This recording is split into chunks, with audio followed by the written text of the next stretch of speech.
Tonight on CNN Presents Anonymous. They live in the shadows. This is the closest thing to a global revolution that we have ever gotten. But their message and tactics have ignited a movement around the world. We are anonymous. A rare look inside the shadowy group's secret ops. Toxic schools. That was a building that was storing chemicals that were cancer-causing agents, and because of the vicinity and the children that are involved, you didn't care. These parents have every reason to be angry. Their children's school had toxic chemicals, and even worse, they were the last to know. Prescription for cheating. They read our x-rays, but a CNN investigation reveals a disturbing question over the certification of many radiologists. Isn't it cheating? Revealing investigations, fascinating characters, stories with impact. This is CNN Presents with your hosts tonight, Brooke Baldwin and Dr. Sanjay Gupta. Good evening. We begin tonight with a rare look inside Anonymous. They're this shadowy and motley group of hackers and activists who answer to no one, drawn together by love of internet mischief. Well, now they're evolving into this movement of social change, a real driving force behind the Wall Street occupiers. No surprise, they're hated by corporate security, but also hunted by the FBI. And one of the questions we're asking is, who are these people and why are they taking to the streets? To get some answers, Amber Lyons stepped into the shadows.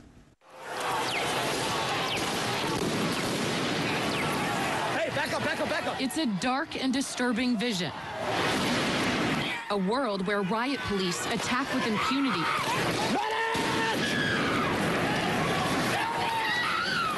What happened? He got shot. Get back. Where democracy is corrupted by greed and dissent is crushed. That's how Anonymous sees America. And they say that's why they're fighting back. We are Legion. We do not forgive. We do not forget.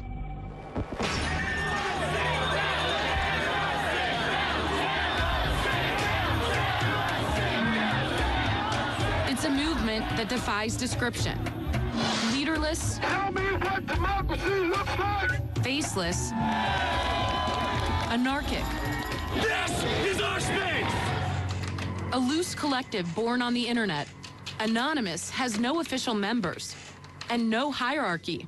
But within the group, some individual Anons have greater standing, earned by their skills as hackers, video makers, to see it with my own eyes and record it myself, and increasingly street-level activists. Tell me what police state looks like. Troy, not his real name, is one of them. This is what happens when the people have had enough. This is what happens when greed goes unchecked. Troy says he was drawn to Occupy Wall Street after watching his mother struggle with medical debts.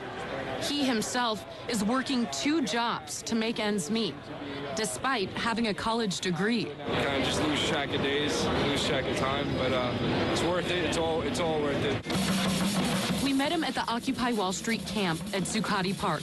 There's no specific person that talks for us. It's more like a hive, you know, an idea is brought up and whoever agrees with it, if the overwhelming majority of people that agree with it, then we go with it.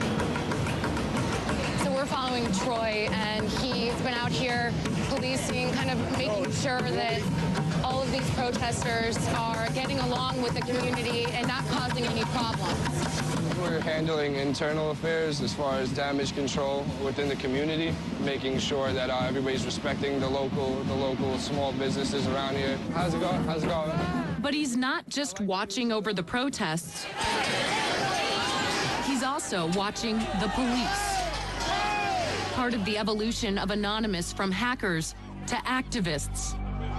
Anonymous was born a decade ago in one of the weirdest and darkest corners of the internet, an anything-goes image board called 4chan. 4chan users post anonymously, and the name stuck. We do not forgive. The group adopted a distinct identity and its own symbolism. A mask taken from the movie V for Vendetta, a retelling of the story of the English rebel Guy Fawkes and his plot to blow up the House of Lords in 1605. Instead of gunpowder, Anonymous uses the internet. Anonymous attacks its targets by flooding and crashing corporate and government websites, or digging up and publicizing highly embarrassing information. It's called trolling. They troll targets out of genuine outrage, but also just for fun. LULZ, it's a kind of pluralization and bastardization of laugh out loud. New York University professor Gabriella Coleman has been watching Anonymous for years. It's a term that kind of denotes this sort of pleasure, humor, laughter, everything from something which is quite playful, harmless, to engaging in a kind of full-fledged trolling attack that humiliates. Anonymous's campaigns, known as operations or ops, can be dramatic. In late 2010, a distributed denial of service attack took down the website of PayPal after the company cut off support for the online whistleblower site WikiLeaks. PayPal continues to withhold funds from WikiLeaks, the beacon of truth in these dark times. 16 Anons were arrested by the FBI, charged with conspiring to intentionally damage PayPal's computers. This is a message from Anonymous to the Bay Area Rapid Transit System, BART. This summer, Anonymous attacked the San Francisco area's public transportation system, BART. BART had cut cell service within the transit system as a way of disrupting anti-police brutality protests. Anonymous's reaction was devastating and vicious. We will not issue any more warnings.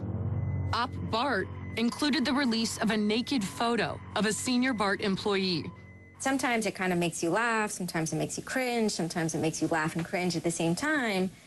All of a sudden, you're like, oh my gosh, there is this, dagger that's being thrown. And a naked photo. Yeah, a naked photo. Do you feel like there is a fear out there of what they could possibly find or leak about a certain individual? Absolutely. I mean, that's what makes them who they are, is that they are kind of bad boys and rude boys to some degree. There is a dual sort of fascination and horror that goes on at the same time. Be aware, be vigilant. Anonymous was evolving, using its power to shock and disrupt to effect social change. During the Arab Spring, the collective emerged as a full-fledged activist group, taking up the cause of Tunisians fighting against a repressive regime, literally saving lives. The Tunisian government has made itself an enemy of Anonymous. They did everything from take down government websites. They wrote scripts to stop the phishing of passwords. They brought massive media attention to Tunisia. And last fall, Anonymous broke cover here at home, stepping out from behind their secure computer screens for a new cause, Occupy Wall Street. There is a revolution brewing. Suddenly, the symbols of Anonymous were everywhere, in flags, masks, banners. We are the 99%! When we return, pepper spray and Anonymous strikes back. How are they getting personal information of these officers? I'd rather not say.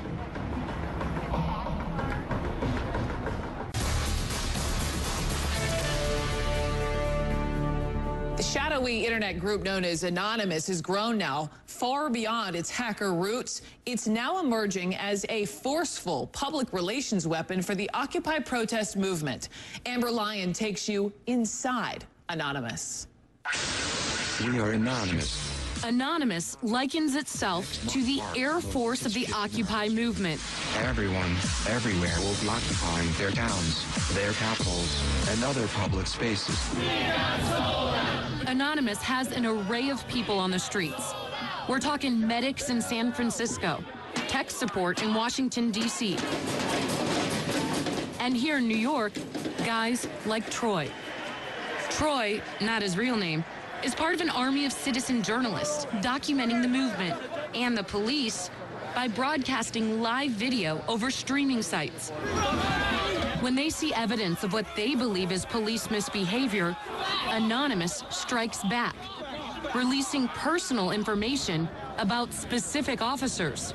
And hopefully he'll think twice before he pulls out his baton against somebody who's holding a sign saying, we just want peace. And how are they getting cell phone numbers and personal information of these officers or bankers? I'd rather not say.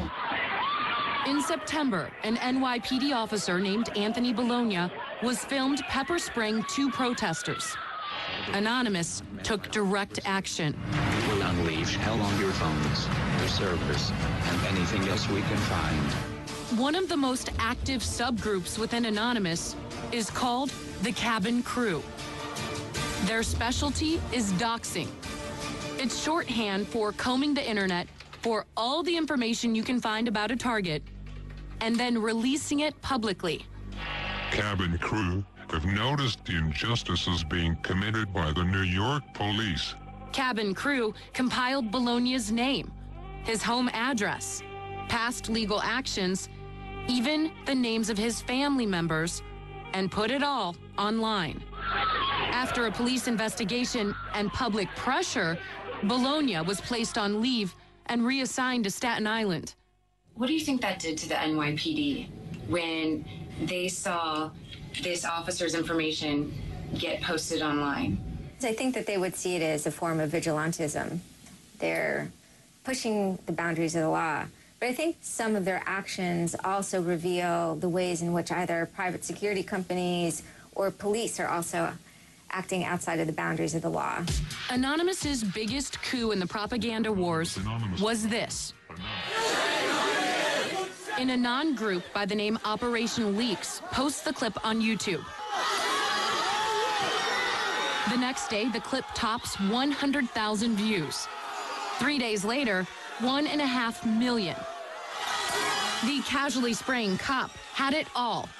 It was outrageous, ridiculous, lulzy, and effective. Police in riot gear sprayed students. Pepper spraying student protesters. The incident was picked up by the mainstream media and replayed over and over again. Nice shopping.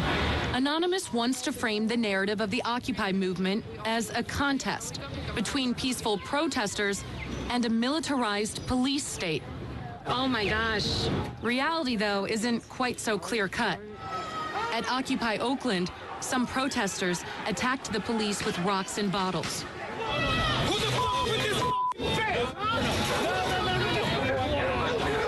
Others erupted in a fury after the city tore down their encampment. They're getting a little heated. Some people are trying to tear down this fence and head into the main area, but others are trying to keep them quiet and calm so that the police don't have to get re-involved. I need some help. We need some more help. You're fucking willing to fight us, but not the police? They fight the police, and you're doing their job.